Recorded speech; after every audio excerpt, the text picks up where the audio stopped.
Ce qu'il faut dire clairement, c'est que personnellement, moi, je n'ai pas été surpris. Il faut dire que il a de coutume quand même qu'après la mise en place de certaines institutions comme le Parlement, que le président quand même puisse trouver un autre gouvernement. Parce que pourquoi? Parce que les priorités du président vont changer. Et si avant la mise en place du Parlement, les priorités du président étaient ailleurs, dès après la mise en place, nous avons l'habitude de voir que certaines priorités, certaines visions, certaines orientations changent. Donc il est très important en ce moment-là que le président prenne des nouvelles dispositions pour créer une certaine adéquation entre les nouvelles priorités et l'équipe gouvernementale. Je crois que c'est ce qui fut fait hier. Donc sur ce, je n'ai pas vraiment à redire. Je pense que le remaniement gouvernemental relève de la responsabilité pure et simple du président de la République. Donc à ce sujet, je n'ai pas grand-chose à dire là-dessus. L'espoir est permis et c'est ça, c'est ce qui nourrit d'ailleurs. Nous pensons qu'aujourd'hui, ici, il y a eu un remaniement gouvernemental, c'est pour encore raviver, n'est-ce pas, les actions du président. C'est pour encore donner encore d'ardeur, n'est-ce pas, aux actions du gouvernement. Ce n'est pas pour que le Guinéen continue de souffrir.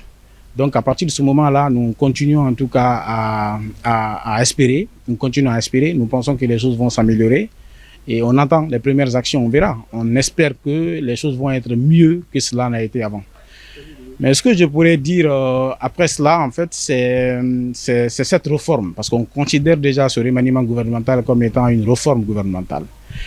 Mais au même moment où nous sommes en train de réformer le gouvernement, il est très important aussi de penser à des réformes au niveau institutionnel. Comme je l'ai toujours dit, aujourd'hui nous avons dit que le gouvernement doit être efficace. Mais pour que le gouvernement soit efficace, il est extrêmement important qu'on ait aussi un Parlement, aujourd'hui résumé à l'Assemblée nationale, qui doit aussi être efficace.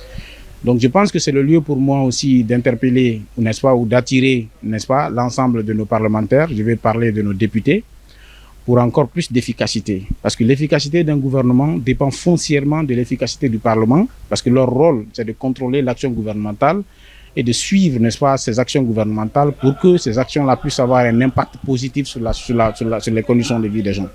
Donc encore une fois, j'interpelle l'ensemble des parlementaires à travailler d'arrache-pied pour que, encore une fois, n'est-ce pas, le gouvernement puisse être orienté, n'est-ce pas, conformément à leurs prérogatives.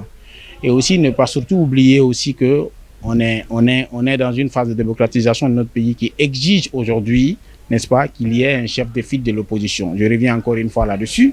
J'interpelle l'ensemble des autorités du pays, n'est-ce pas, à reconsidérer, n'est-ce pas, cette position, n'est-ce pas, à remettre sur la table, n'est-ce pas, cette situation dont on a tellement parlé dans ces derniers temps, pour qu'il y ait un certain équilibre, n'est-ce pas, dans l'échiquier politique de notre pays, pour renforcer encore davantage notre système démocratique. Donc les jours à venir, nous allons revenir là-dessus pour montrer, n'est-ce pas, jusqu'à quel niveau cela peut être important dans le système démocratique de notre pays. Bon, le dernier mot, je crois que je l'ai déjà dit, je dirais simplement au peuple de Guinée de redoubler d'ardeur, d'être encore, d'avoir confiance en l'avenir, de continuer à faire confiance à leurs fils. Et quant à nous, personnellement, qui sommes en train aussi de défendre aujourd'hui leur cause du point de vue extra-parlementaire et extra-institutionnel, de continuer à nous faire confiance. Nous allons attirer l'attention, continuer à attirer l'attention des autorités, du gouvernement, sur ce qui pourrait quand même aller dans le sens de l'amélioration de leurs conditions de vie. Voilà, je vous remercie.